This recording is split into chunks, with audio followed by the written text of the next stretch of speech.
What's up mga busing? So yan, good afternoon. Magandang gabi na pala. Andito tayo ngayon sa ating loop. Dahil may naispatan tayong dagat, no? So ito, mga busing. Ayun, no? Dilaw yung batok, no? Ang tagal na panahon mga boss. Parang napansin ko na ngayon lang ito nakahuli. Yan, yung pinakadulo na ito. Ngayon lang ata sinuwerte. Ay siya naman. Sa lahat ng trap ko dito, ito lang ata hindi pa nakakahuli. Ngayon, ayan na. Mayroon na siyang laman sa kauna-unahang pagkakataon. So, ayan sa mga bossing. Maganda ang kulay niya. Hanapin na muna natin mga boss yung yung tawag dito. Yung alambre natin. Dahil hindi natin mahanap, Nandito lang yan. Dahil nahuhulog kasi mga alambre natin mga boss pagka may nahuhuli tayong ibon. So kadalasan nahuhulog o kaya napupunta sa loob. Pero di bale, palitan na lang natin. Meron pa naman tayong stock dito sa taas. Ayan. Dati may tali yung mga yan kaso lang napuputol din. Pinuputol din nila. Ayan, bali may butas yan dyan sa dulo. Bali pinuputol din nila yan kapag nandyan sila sa loob. Siguro nasisikipan. Kaya ngat-ngat mga boss na. So yan mga bossing, kuhain na natin. So yan mga boss na kuhain na natin, So ito para maliit sa mga bossing, Pansin nyo maliit. Then may napansin ako sa tuka niya boss, sa ilalim ng tuka niya. Ayan, parang may lupa na bilog. Ayan, Ayan sa ilalim ng tuka niya. Napapansin nyo may maitim. Ayan. Parang may lupa na bilog mga boss sa ilalim ng tuka. Bale late niya, Late tapos payat. Ang dumi ng kuko natin mga boss, kasi pang kamay natin, kasi nag-ano tayo ngayon ng bakal. Naglinis ng mga bakal ng mga pisa ng sasakyan. So, ayan. Kaya yan ngayon kamay natin, madumi. So pagpasensyahan nyo na muna yung mga busing. At na kayan talaga pagka kumakayad sa everyday. So ayan mga bossing, dito niya siguro gustong pumasok. O kaya pala siguro dito niya gustong pumanaw. Dito siya nahuli kasi yung patukan ng mga parakit natin nandyan lang sa tapat, Ayan, kung napapansin mo, ayan, pansin niyo ninyo mga bossing, nandyan lang yung patuka sa harap. Kaya bali itong nasa dulo natin, ngayon lang siya nakahuli ng ibon, na African o kaya parakit. Hindi pa siya nakakahuli ng parakit. So African, first time niya. Madalas na nakahuli dito mga boss ay maya. So ayan, madalas talaga yan. Itong tatlo halos madalas yan may laman ng maya. Minsan nga pakita din natin sa video natin na pag may mga maya yan na laman. Minsan marami yan, minsan tagdalawa-dalawa pa nga may laman ng maya Kaya pero siyempre pinapakawalan na rin natin. Hindi naman natin kailangan kasi alagaan yung mga yan. Mga dapat sa wide lang sila kasi yung mga maya mga bossing, sa pagkakaalam ko, parang mas mabilis magkasakit yung mga ibon mo kapag may mga maya na napupunta o kaya may mga maya na kasama, So itong isa natin, so yan, bali dalawang bis na ito nagkasakit, Yung pangalawang bis na nagkasakit mga boss naninigas. So nanigas na yung mga panyan. So ngayon, pero ayan, pansin nyo naman, nakakalakad na siya ulit, nakaka-recover na. Ayan. Itong isa naman nasobrahan na to sa recover. Ayan. Sobrang na kulit, Pasikat pa yan, papansin. Ayan, pakita natin to. Ayan, papansin talaga siya, Ganito mga bossing, sabi ko sa inyo sa mga nauna natin video, yung dagat natin na African, hindi talaga yan nangagat, nangagat man sila, pero kapag yun ay nadadakman mo ng biglaan, pero kapag kahawak mo na, halos kahit pisilin mo sila, halos hindi naman sila nangagat. Pagka nabigla mo lang ng dampot, parang nagulat sila mga boss. So yun, medyo talagang lalaban. Kaya dapat pag dadampot ka ng mga ganito, dahan-dahan lang. So yan mga bossing, no. Mga boss, nabuksan na natin tong lock nila. So dito, ilagay na natin, no. Bale, medyo magkahawig nga pala sila ng kulay nitong isa, oh. Ayan, oh. Halos di sila nagkakalayo. So yan, ipapasok na natin.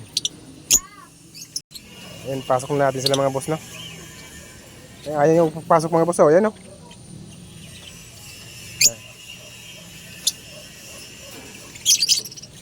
Ayan. Siguro dahil bata pa yan nahuli natin mga boss.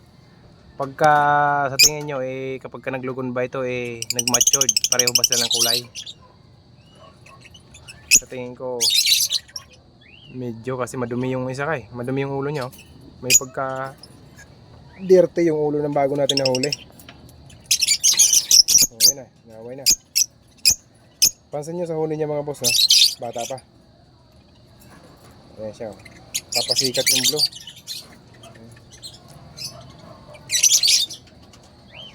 Bali, lagyan natin sila ng pagkain mga bossing kasi gutom tong alpas natin, no? Wait lang. Ayan mga boss, nalagyan natin ng pagkain, no? So inunahan agad yung dagit natin, ayan, no? Medyo nahihiya pa mga bossing. Ayan.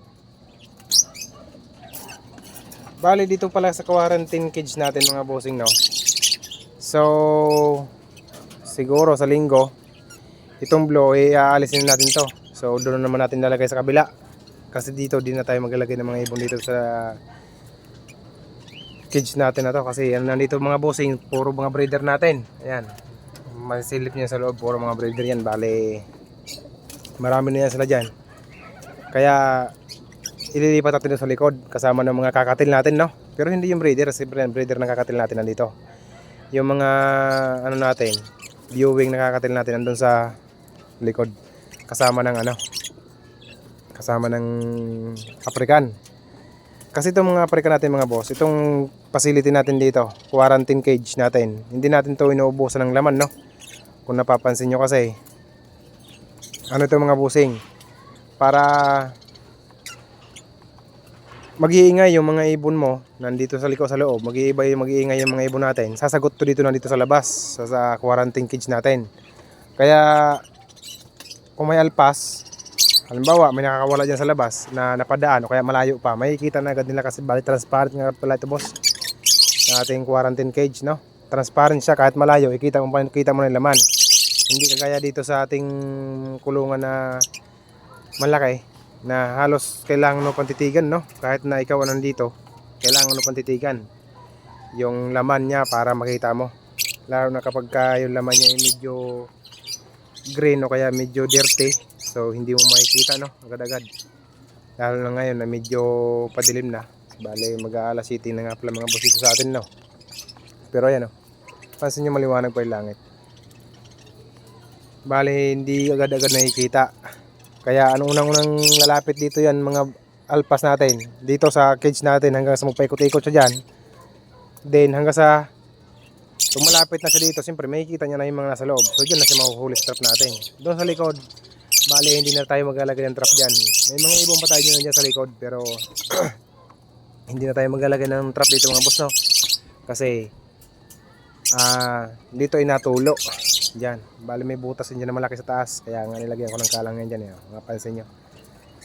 Andyan yung mga Africa natin tsaka yung parakeet dyan nakalagay sa kabilang natin cage, no? Ayan sila mga boss, oh. Bale ito yung breeder natin ng kakatail. So yan sila. Bale dito sa kabila ay mga African tsaka kakatail. Doon sa kabila ay puro African. Sa kabila naman ay puro parakeet.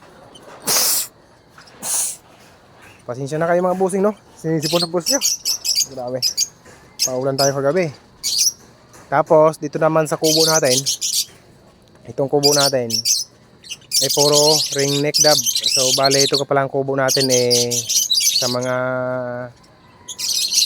kapuso dyan. Yan pala binibenta ko na. binibinta ko na yan, i-out ko na yan yung cage natin na ito, para kasi bawas tayo cage na mga bossing, pero hindi kasamang stand, no? So ito lang mga boss. Then dito naman sa kabila ay ang ating mga kalapate. So bali ngayong hapon medyo late na tayo umakyat, kaya hindi na tayo nakapagparundan ng mga kalapate natin mga bossing.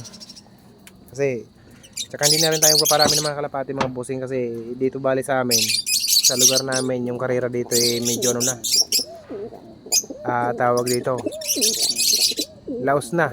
So baka next season na naman tayo ulit mag-ibon. Magastos kasi yung mga ganitong ibon mga bossing, kalapate.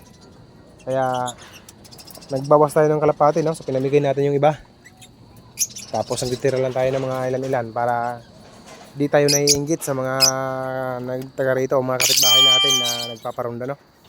Kaya nagtira pa rin tayo ng mga ilang piraso. So yun mga bossing, sana nagustuhan nyo yung dagit natin, no? Yun, maraming salamat sa inyo lahat. So kapag ano mga pala nga boss, pagka may oras tayo, so magpapalit tayo ng trap, no? O kaya maglalagay din ako ng trap dito sa ano natin, sa quarantine cage natin. Kaso lang, kailangan natin ito lilipat, kasi pag naglagay pa ako ng trap dito, kung mapapansin nyo, dito na yung bubong ko. So dalawang dangkal na lang halos yan, no? Pag naglagay pa ako ng trap, maaabot na siya ng pusa.